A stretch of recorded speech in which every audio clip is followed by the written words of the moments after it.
Hi, folks. My name is Loyal Frazier, and I'm excited to be Brand's third grade teacher for this year in EPIC. I love kids. I've been a teacher for 29 years, mostly in California, the last 12 in Colorado. We have family in Ada, Oklahoma, and that's why we've chosen to move here. I have 6 kids of my own, a wife I've been married to for 21 years, and we have 6 grandkids now in Ada. And so there's 14 of us here right now, and I just really wanted to be close to family because it's close to my heart. And so my hope is that I'm going to be able to use my knowledge of teaching and my knowledge of children. I have a third grader of my own named Michael, to be able to help Braylon meet his potential for the year. And my hope is you'll be comfortable enough to reach out to me anytime you need for any help that he may need along the way. So here's to a good year. Jacqueline, thank you for letting me do this. I'm going to switch screens here and show you that the part of the data that seems to mean the most to me.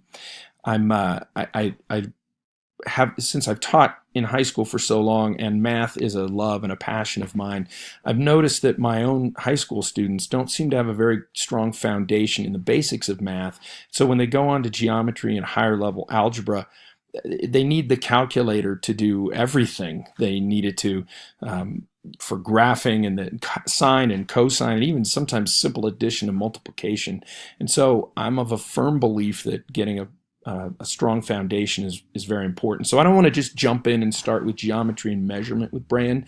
I want to start with some numbers and operations and make sure that he really has a strong foundation there. So my lesson plan is one covering 4 standards rather than just one. I love to combine them and get as many of them as I possibly can.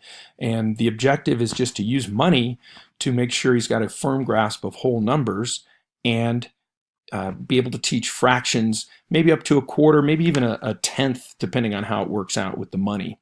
So we need enough money. We need some paper and popsicle sticks and some pencils to be able to do this. So I've taken my 90 minutes, broken it down into 3 major parts plus the assessment. And so we're going to review whole numbers by giving him access to the 5 basic coins, making sure he knows which coin is what. I had a foreign exchange student from Vietnam who she was here a year and a half before she knew what the difference between a nickel and a quarter. So I'd like to make sure that happens soon. And once he's mastered that, I just want to give him a pile of random coins, call out a coin, dime. He reaches in, pulls out a dime, etc. And then be able to call out 5 cents, and he reaches in and pulls out a nickel. Just want to make sure he has that before we move on to step 2, where he's going to be able to add the coins together. So I'll want him to pull out 5 pennies, put them in a pile. I love to sit on the floor with kids, but it can be done on a table. And then he'll put a nickel below the pile of 5, make another pile of 5, another nickel, put a dime below that, and we'll start to build and make sure that he understands that these coins can go together. And so if we ask for 7 cents, he'll be able to do a 5 and 2 ones rather than just 7 pennies. So we want to be able to begin the idea of adding and subtracting money, which is going to be assessed in at the end. And so then I want him to move on to the basic beginnings of fractions. So I'll have these large circles cut out, and he'll help me use popsicle sticks to divide one of them into half and one of them into quarters and one of them into 10. And we'll have one with no popsicle sticks on it at all. And then I'll begin the process of trying to get him to put money in the proper segments of the circle. So for instance, the one with no popsicle sticks, he'd put $1, but I'm going to want him to put $1 several different ways. And then the same thing with divided in half and divided into quarters, and maybe he'll even get the name quarter, and we'll connect that together.